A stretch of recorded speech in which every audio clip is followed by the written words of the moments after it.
बात कहें आपसे? अहिल्या पर वस्त्र उद्योग की सारी जिम्मेदारी डालना ठीक तो हमें भी नहीं लगा।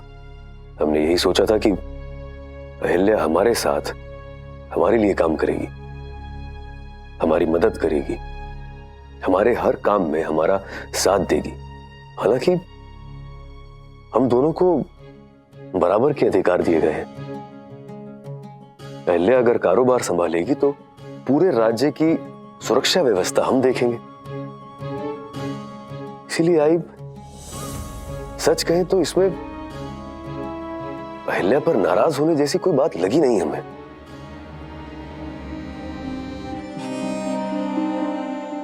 आई,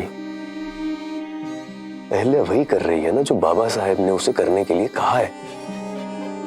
वो आदेशों का पालन कर रही है। क्यों नाराज हैं आप अहिल्या से? आई, गांव में घर घर जाकर लोगों को मनाना मजबूरी है अहिल्या की। जिम्मेदारी ली है तो काम को शुरू करके कामयाब बनाने के लिए हर तरह का हथकंडा अपनाना पड़ेगा। आई,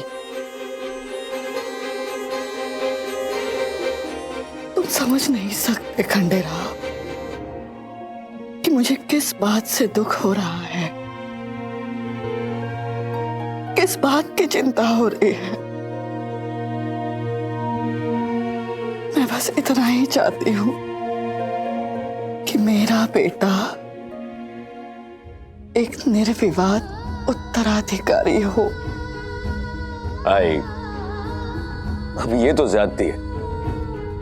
आप ऐसा सोच भी कैसे सकती हैं? हमें अपने बेटे को बाबा साहेब यूं पीछे खींचकर अहिल्या को नहीं। आई,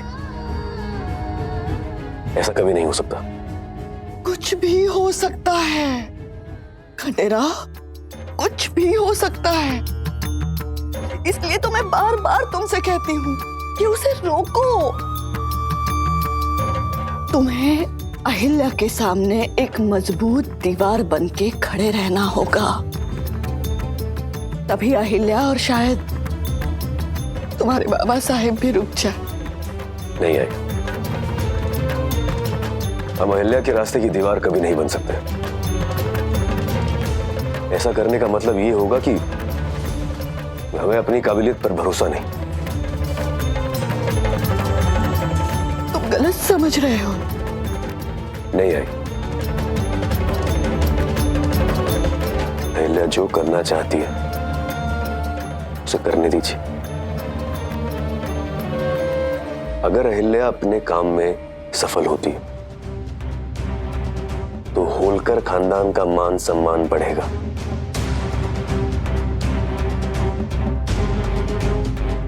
और अगर अहिल्या हार गई तो फिर आपका सारा डर खत्म। हमारे सामने चुनौती देने के लिए कोई बचेगा ही नहीं।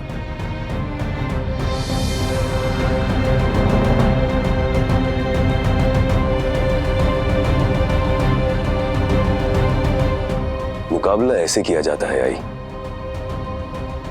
सामने वाले को बराबरी का मौका देकर, उसे रास्ते से हटाकर नहीं। चलते।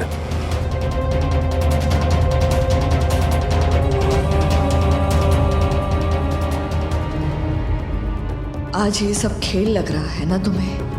कल यही खेल बहुत तकलीफ देगा खंडेराव।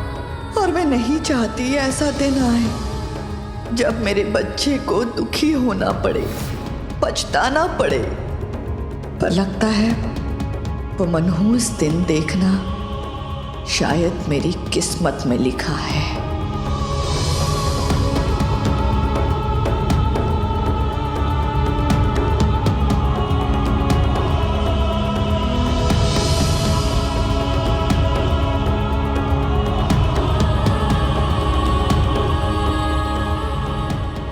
नहीं रानी साहब, इतनी बड़ी जिम्मेदारी संभालने की अक्ल नहीं होती औरत में।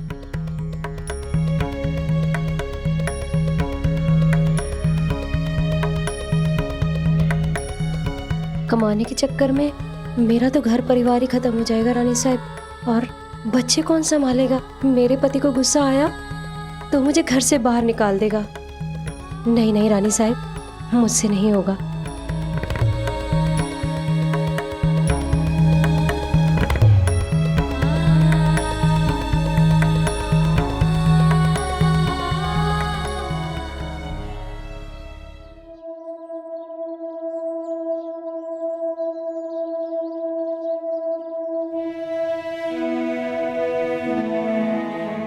अहिल्या, उस औरत को देख रही हो जो सुगड़ा बेच रही है? अब विधवा हो गई बेचारी। सारजा, मुझे इस गांव की विधवाओं से मिलना है।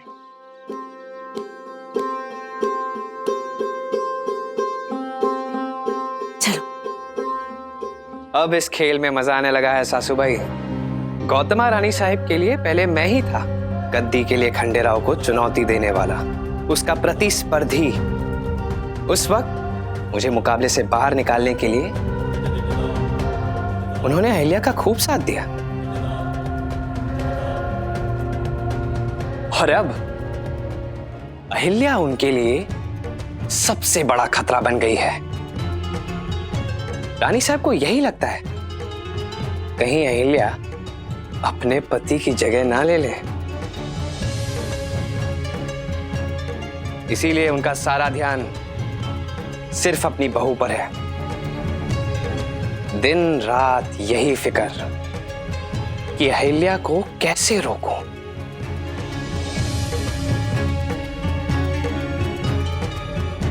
सब यही सोच रहे हैं कि अपने बाबा के अपराधी होने और उनके गायब होने के बाद मैं बेचारा दब गया, किसी काम का नहीं रहा। सच पूछिए तो अपना दांव चलने का सबसे शानदार मौका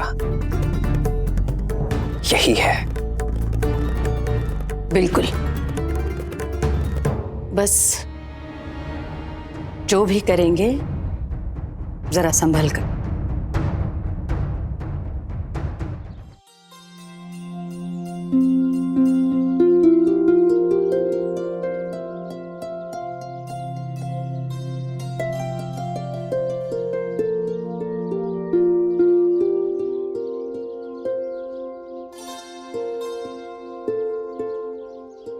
अहिल्या, इस समय यहाँ पे सब मिलकर पूजा पाठ और भजन कीर्तन करती हैं। अगर तुम्हें उनसे अभी बात करनी है तो मैं पंडित जी से कह दूं कि थोड़ी देर के लिए पाठ रोक दें। नहीं नहीं, पूजा पाठ होने दो, हम रुक जाते हैं यहाँ।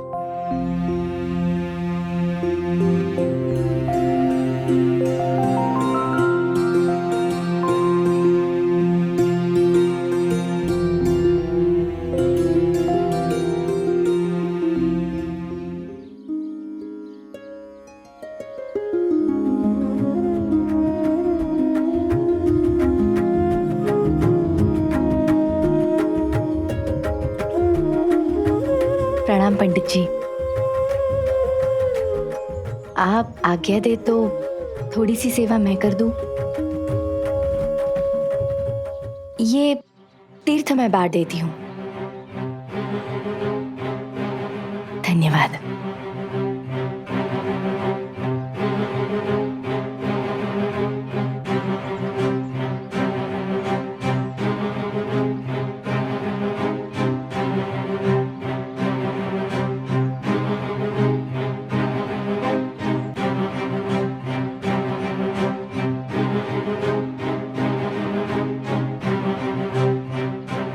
आज इस प्रसाद और अपने आशीष के साथ ईश्वर आप सबको एक मौका भी देना चाहते हैं।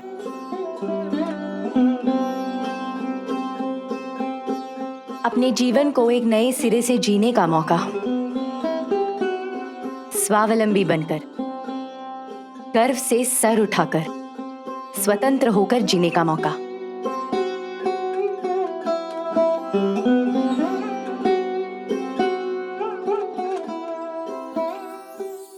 धनाजी साहब की हरकतों के बाद आपकी तरफ देखने का नजरिया भी बदल गया है सबका। जावे साहब, पहले की बात और थी, जब गलतियां माफ होती गई। अब ऐसा नहीं होगा। मैं समझता हूं, सामने नहीं आऊंगा मैं, पर इतना तो तय है, किसी और को जीतने भी नहीं दूंगा, ना अहिल्या को और ना खंडेराव को। और मैंने अपना पहला मोहरा भी आगे बढ़ा दिया है। मोहरा? कौन? वो बुनकरों और कारीगरों का मुखिया गिरिधर।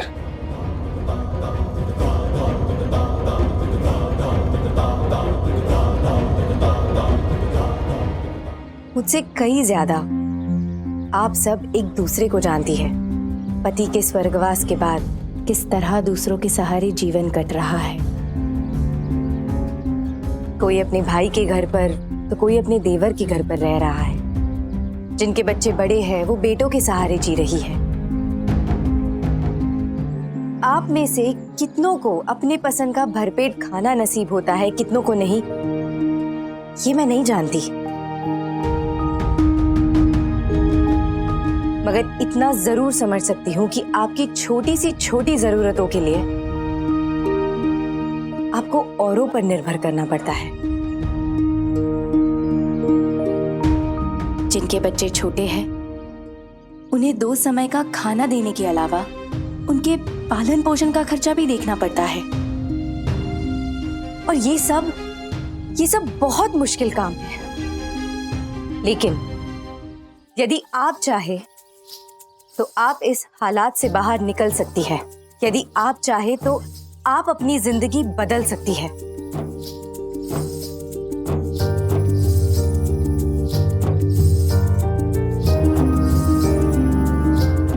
आप में से बहुत लोगों के पास कोई ना कोई कला होगी जिसे निखार कर सही तरीके से उसका उपयोग करके अपने जीवन को अपने भरोसे और अपने तौर तरीकों से जी सकती है आप।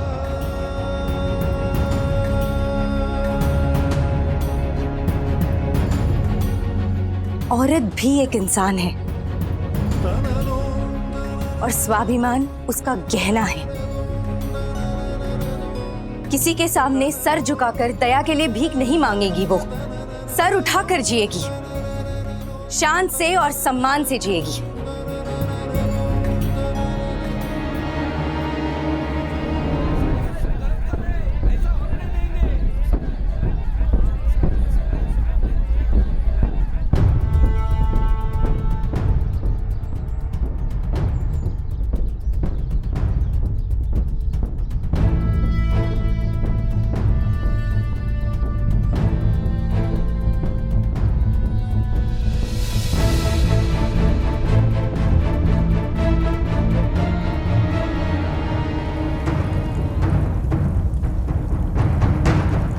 साहिब, गांव के मर्दों ने छोटी रानी साहिब को घेर लिया है। वो अकेली भीड़ का सामना कर रही हैं।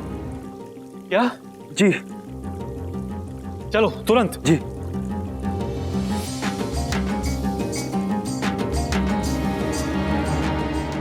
बस बहुत हो गया छोटी रानी साहिब। आखिर आप चाहती क्या है? क्यों जबरदस्ती कर रही हैं? पहले हमारे गांव में आकर महिलाओं को उकसाने का काम किया, वहां बात नहीं बनी तो इन विधवाओं के पास आ गई। क्यों हमारी संस्कृति और संस्कारों को डुबाना चाहती हैं आप? पहले भी एक विधवा की शादी करवाकर हंगामा खड़ा कर चुकी हैं आप। उससे भी मन नहीं भरा आपका जो आप इन्हें घर से बाहर निकलवाना चाहती हैं? विधवा पर पराये मर्द का साया पड़ना भी पाप समझा जाता है और आप इनसे व्यापार कराना चाहती है। यदि विधवा बिना किसी के सहारे जीना चाहे, स्वतंत्र रहना चाहे, तो आप सबको इससे क्या परेशानी है?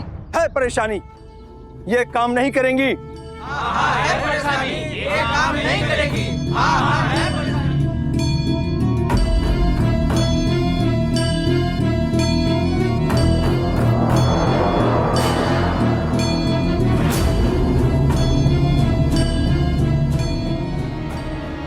हमारे यहाँ विधवा को धन कमाने की बात करना तो दूर, सुनना भी पाप समझते हैं। मोह माया से दूर रहना पड़ता है इन्हें। सुहागन औरत चूल्हे के पास ही शोभा देती है रानी साहब, और विधवा पूजा घर और मंदिर में। इन्हें गलत सपने दिखाकर बहकाने की कोशिश मत करिए। चले जाइए यहाँ से, आप इनसे बात नहीं कर सकती हैं। हाँ, चली जाइए यहाँ से। हाँ, चली जाइए यहाँ से।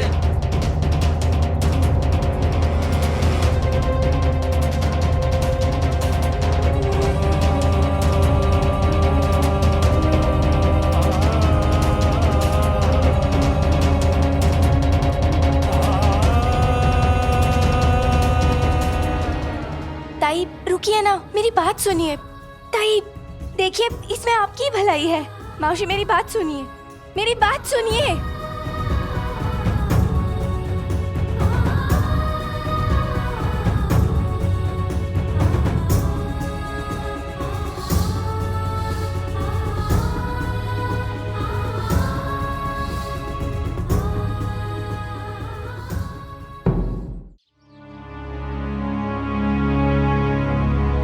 हमें पहले से पता था अहिल्या, ये राह कितनी मुश्किल होगी, इसलिए निराश मत होना। बात मेरे निराश होने की नहीं है भाऊजी। मैं तो बस इन बहनों को लेकर फिक्र में हूं, जिन्हें अपनी आजादी की कोई चाहत ही नहीं। मैं किसी का घर बिगाड़ना नहीं चाहती, लेकिन वो सब आत्मनिर्भर हो, छोटी छोटी चीजों के लिए किसी का मुंह ना ताकना पड़े, ये जरूर चाहती हूँ। पता नहीं क्यों, लेकिन एक अजीब सा डर समाया है सबके मन में। किसी दिन मेरे पति का साथ ना रहा, वो कमाने लायक ना रहा, नाराज होकर उसने छोड़ दिया, तो मेरा क्या होगा? इस बार छोटी रानी जरूर घबरा गई होंगी। हो सकता है थोड़ा डर लगा, पर बहुत जिद्दी है ये अहिल्या, आसानी से हार नहीं मानने वाली। ये लड़ाई केवल आपकी नहीं है साहब, अब गांव के मर्दों की इज्जत का सवाल है। अगर छोटी रानी कामयाब हो गई तो हमें बाजार में पूछेगा कौन? अगर पत्नी कमाने लगेगी तो घर में भी सम्मान नहीं मिलेगा। यही बातें मैं लोगों को समझा रहा हूं, और उसे भी जो छोटी रानी की मदद कर रहा है।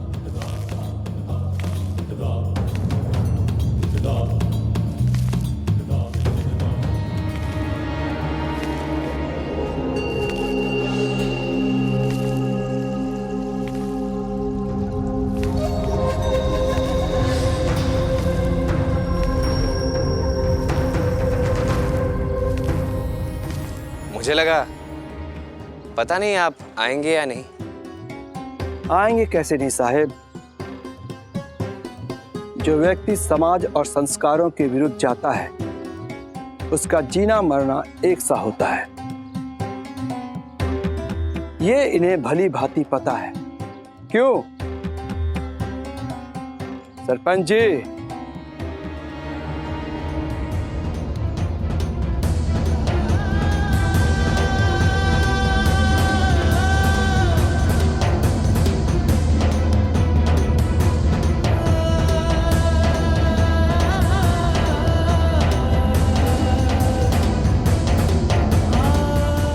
बहुत बड़ी जिम्मेदारी दे रहे हैं आपको।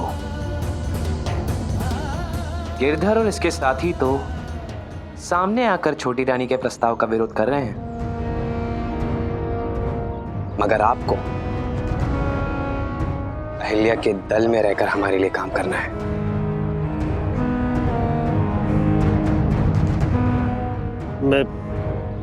मैं कोशिश करूंगा साहब। कोशिश नहीं, करना ही होगा आपको। और पानी में रहकर मगरमच्छ से बैर करना ठीक नहीं, इतना तो जानते हैं ना? जी जानता हूं साहिब, लेकिन छोटी रानी से गद्दारी करना भी तो आसान नहीं है ना साहिब। अरे इसमें गद्दारी की क्या बात है? सरपंच जी, मैं तो कहता हूं ये काम हमसे डरकर नहीं करेंगे आप सरपंच जी, हम ऐसा चाहते भी नहीं, पर अपना फर्ज तो निभाना ही होगा ना आपको। सरपंच होने के नाते पूरे गांव के व्यवहार और समाज के साख आपके कंधों पर हैं। और छोटी रानी को तो आदत है धर्म समाज के नियमों के साथ छेड़छाड़ करने की। एक विधवा की शादी करवा चुकी हैं वो, और अब गांव की सारी विधवाओं को घर से बाहर निकालकर उनसे कारोबार करवाना चाहती है। देख रहे हैं ना कहां किस पाताल में जा रहा है आपका समाज। अगर अहिल्या को रोका ना गया, घर की औरतों की मुट्ठी में तिजोरी की चाबी आ जाएगी, तो मर्द की कोई हैसियत ही नहीं रह जाएगी सरपंच जी। क्या अपनी पत्नी की कमाई पर जीना पसंद आएगा आपको? नहीं ना? तो सोच लीजिए, क्योंकि अहिल्या हर घरेलू औरत को अपने साथ बुला रही है। धोंडिबा की पत्नी की हालत देख चुकी हूं मैं, कितनी लाचार थी वो, और ये बात घर के पुरुष भी नहीं समझते। क्यों? उन्हें चिंता क्यों नहीं होती कि उन्हें कुछ हो गया तो उनकी पत्नी और उनके बच्चे कैसे जिएंगे? एक पिता और एक भाई को ऐसे क्यों नहीं लगता कि मेरी बेटी और मेरी बहन अपना और अपने बच्चे का पेट पालने के लिए सक्षम हो जाए तो बहुत अच्छा होगा।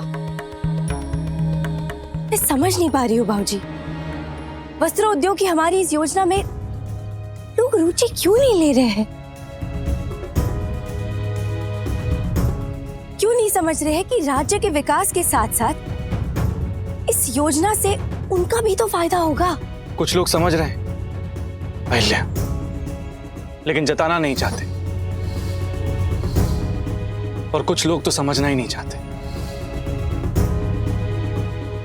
रही बात औरतों की, तो वो सर उठा के जिए या घुट घुट कर, ना तो समाज को फर्क पड़ता है और ना ही पुरुषों को। राज्य की भलाई से भी किसी को कोई मतलब नहीं। मेरा घर चल रहा है ना, बस अपनी निजी सुख सुविधा के आगे कोई कुछ देखना ही नहीं चाहता। अब हर कोई अहिल्या तो नहीं ना।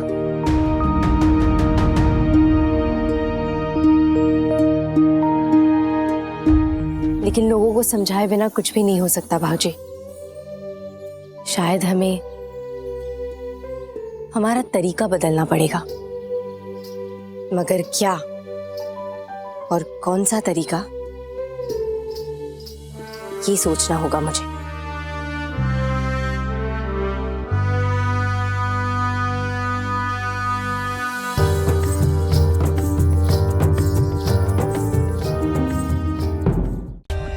For more updates, subscribe to our channel, click the show links and enjoy watching the videos.